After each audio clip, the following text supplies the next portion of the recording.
Kendo Podcast by Hiro Mafuji from Kendo-Guide.com. Thank you for listening. This podcast is about Japanese martial arts Kendo for Kendo lovers and supported by Kendo enthusiasts through Patreon.com. Thank you for your support, guys. Please visit Kendo-Guide.com for more Kendo information and how to support Kendo-Guide.com.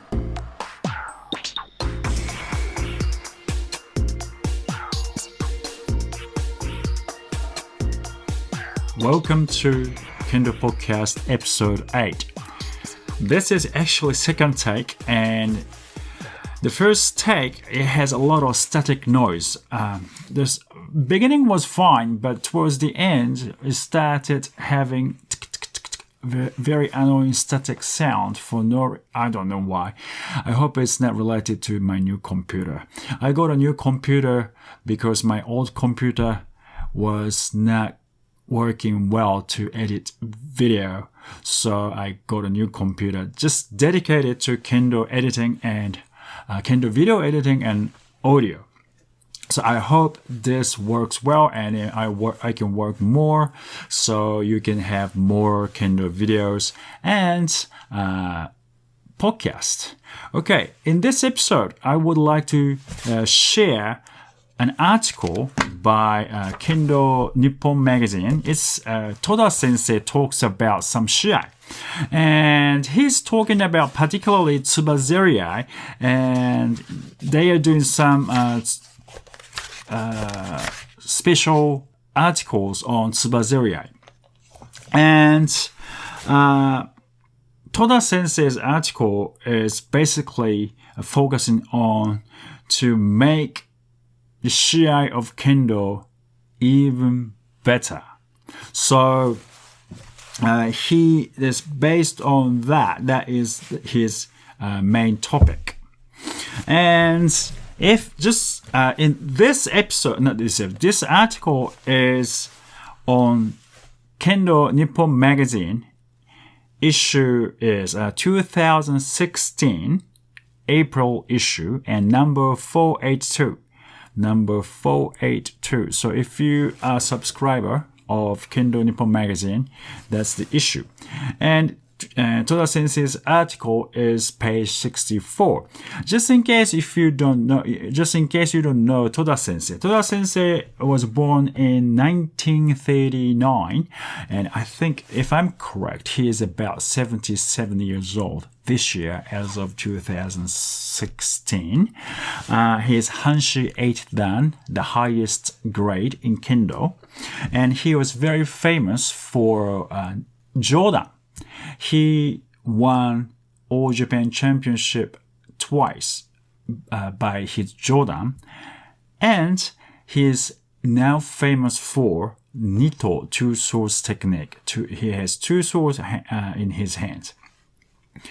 And he passed his 8th Dan exam by Nito. So he's a legend. And I was so lucky to personally talk to him when he came to United States in 2015, last year, for Nito's seminar. And since I was interpreter for him, so I could talk to him privately as well. He is such a gentleman. When you see his photos or doing Kendo, scary is not the good word, but his eye power. You can see his really strong eye power. You can feel his power through his eyes. And I did Jigeko with him.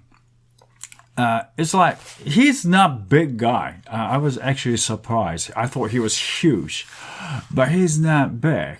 He's a lot shorter than me, but I mean, it's just overwhelming. Like, he overwhelmed me, of course.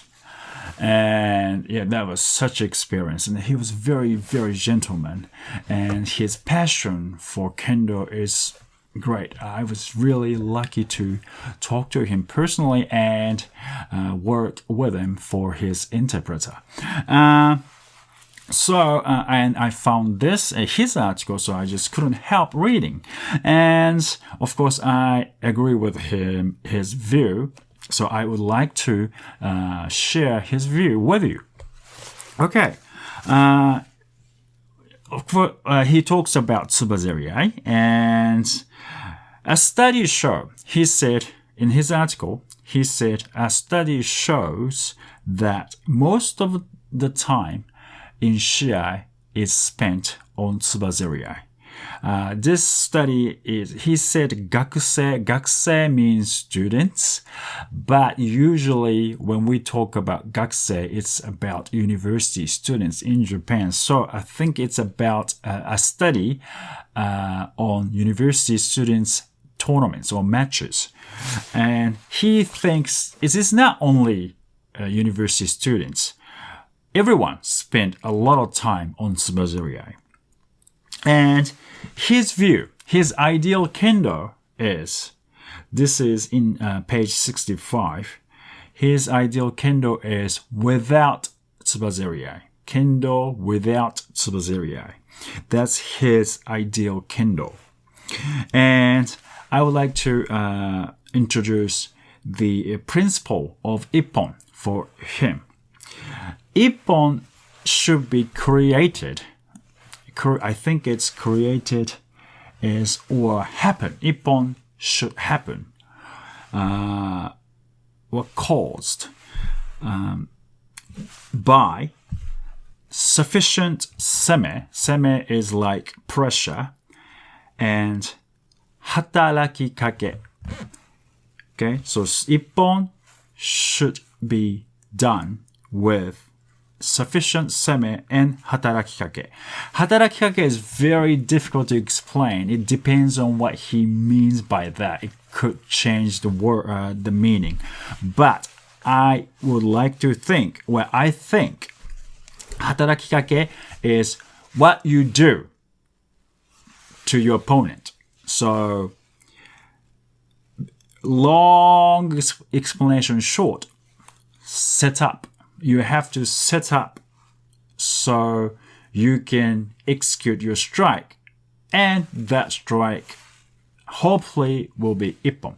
So setting up to strike, for you to strike, execute your strike is, if you are familiar with sansappo, sansappo or sansatsu. Satsu means kill.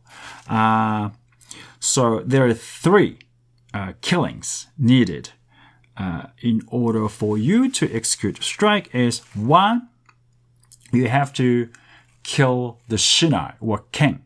Ken wo korosu. Ken is sword.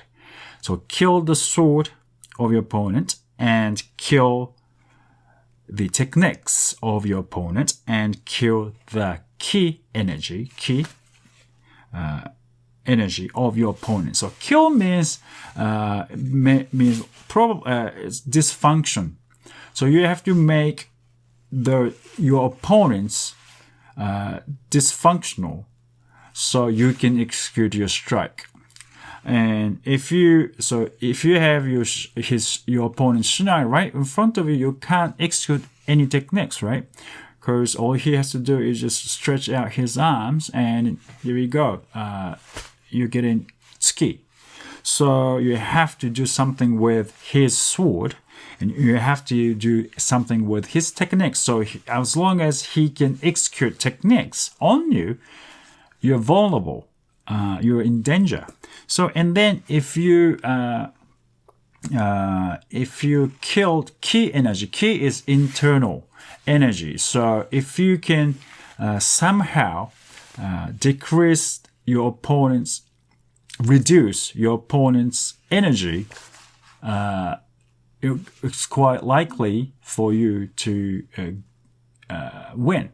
You can beat your opponent. So these are three killings you should remember before you execute. So I think hataraki kake is setting up. So you have to set up. You have to work towards your striking. So you have to set up. Kill the sword, kill your opponent's techniques, and then kill your opponent's energy and strike. not insufficient, sufficient seme and hatarakikake. You have to set up really good so you can maybe hopefully your execution of strikes will lead you to get ippon. Okay, so that's his definition of ippon, or something what he has to do to get ippon. So those two, kendo without tsuba-zeriai, and that's how he thinks we should get an ippon. And of course, let me go back to the previous page. Okay, and he happened to be a chief referee of Gakuren Kenyu Taikai, the 26th Gakuren Kenyu Taikai. Gakuren is University Kendo Federation. And Kenyu Taikai, I think it is a tournament for those graduates who did Kendo at the universities, and those universities belong to University Kendo Federation. So it's like big gathering of old Kendo mates. And that's tournament. So he, as chief referee, he told those other referees that he says like this: this tournament, this event is held once a year, and all the mates of the Kendo University Kendo Federation get together and fight fair and square in order to have clean fight that compete. How can I say? Let's say compare their abilities. Compare is not a good word, but it says compare. Compare their abilities. If they stay in tsuba-zeriai, that is a big waste. So please break the competitors as soon as they get into tsuba-zeriai. After that, they still get into tsuba-zeriai all the time. As a referee with a good attitude, please penalize them. Please do your best to break the tsuba-zeriai. That's what he asked the referees of the day. And apparently, those competitors, of course, he couldn't see everyone of competition, but as long as he saw, the fight was very good. The competitors fought very nicely, and also referees said, well, we didn't really have to do anything. They fought fair and square, very clean fight, So I think everyone understood what Toda sensei meant. And he said he doesn't see any benefits in tsuba-zeriai. I think it destroys all the efforts and good things that competitors have trained up until that day. Those who don't really think and those who don't really study principles or theories, they see tsuba-zeriai as clinch of boxing. And competitors also from tsuba-zeriai, they don't do much. And as if they are kind of stealing a point, they execute strikes. So I think he means like he tried to, in tsuba-zeriai, they're kind of breaking up, but, that's a fake. And they just one start executing, striking or something. I think that's what he meant. And those techniques look like to him very, his word is, those techniques are, he used the word kosoku. And I looked up, it means finagle. So from tsuba-zeriai to get a point, a lot of people use tricky techniques where they become tricky and get a ippon. So to get a ippon, they don't fight fair and square. And this is exactly the exact example of recent issue of hitting kendo. So that's what he thinks. And he shares an episode that he experienced. Apparently he has been training a kendo team of his company, actually not his company, the company he used to work for. The company he used to work for is Toray, and it's a very big company in Japan and very famous for strong kendo teams. And they have headquarters and also they have branches all over the Japan. And he was teaching one of those branch teams. And of course, headquarters is the strongest team. And this company, Toray, has also annual competition within the company. And headquarter team is almost always win. And they have team A and team B because they have a lot of kendo competitors. And this branch team that he was teaching beat the headquarter team B. Even though it was B, that is amazing win, victory, because that doesn't happen much often. So here was the story. He also was a chief referee at that tournament of a Toray company tournament. He also told the referees that we're all the mates under the same company, so let them fight fair and square. And of course, they have to fight strictly, but don't make them stay in tsuba-zeriai long. That's what he told the referees. And his branch, the branch he was training was beat the headquarter B team. That's because Toda sensei he told the team members that, okay, you have to work at night. It's very unusual, very rare to have all the members at the training. So whenever you can, train debanamen. Debanamen is you strike men the moment your opponent is just about to execute their technique, and you just strike men. He told the team members to practice that, debanamen, and then they won.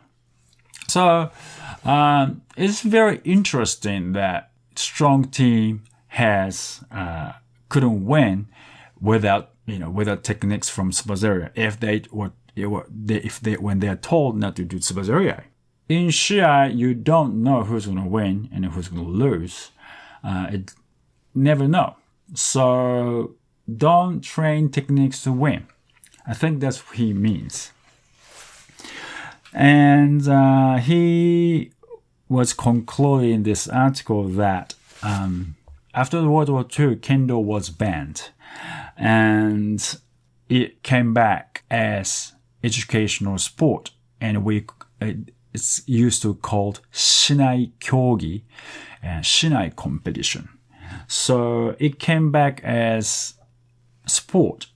Since then, Kendo has a sense of sports. He feels like since then, this sense of sports is always with Kendo. And because it's sports, you can, they change the way they fight according to the rules. In old days too, he knows that there were some people like that too. But he thinks if the Kendo doesn't have the clear direction and policies in many aspects, including rules, Shiai rules, it doesn't lead to the future development of Kendo. And he feels that the Kendo doesn't have the future if they don't lead competitors themselves stop doing tsuba-zeriai. So that's what he thinks. Probably that's why he thinks he doesn't think it's a good idea to do tsuba-zeriai. It's his view, and I don't know what you think. And I think it is true that Kendo has changed. Even I've been doing Kendo for 30 years, but during these 30 years, it has changed a lot. So, is it good? Is it bad? We never know for the future. We never know in the future. But to me, it's sad. The sad that the Kendo I used to see is no longer here. I don't say no longer, but it's just tiny little bit. So please think about it. And I don't think tsuba-zeriai itself is bad. Like I said, in old days, teachers said, don't stay in tsuba-zeriai. I agree with that. A lot of people rest in tsuba-zeriai, and it's not a resting position. And also, if we want to execute some techniques from tsuba-zeriai, we should execute hikiwaza as soon as we get into tsuba-zeriai. Again, I would like to thank patrons. Without their help, I couldn't even think to buy another equipment to produce videos and audios. So thank you again for patrons. And thank you for listening, and I'll see you in the next episode.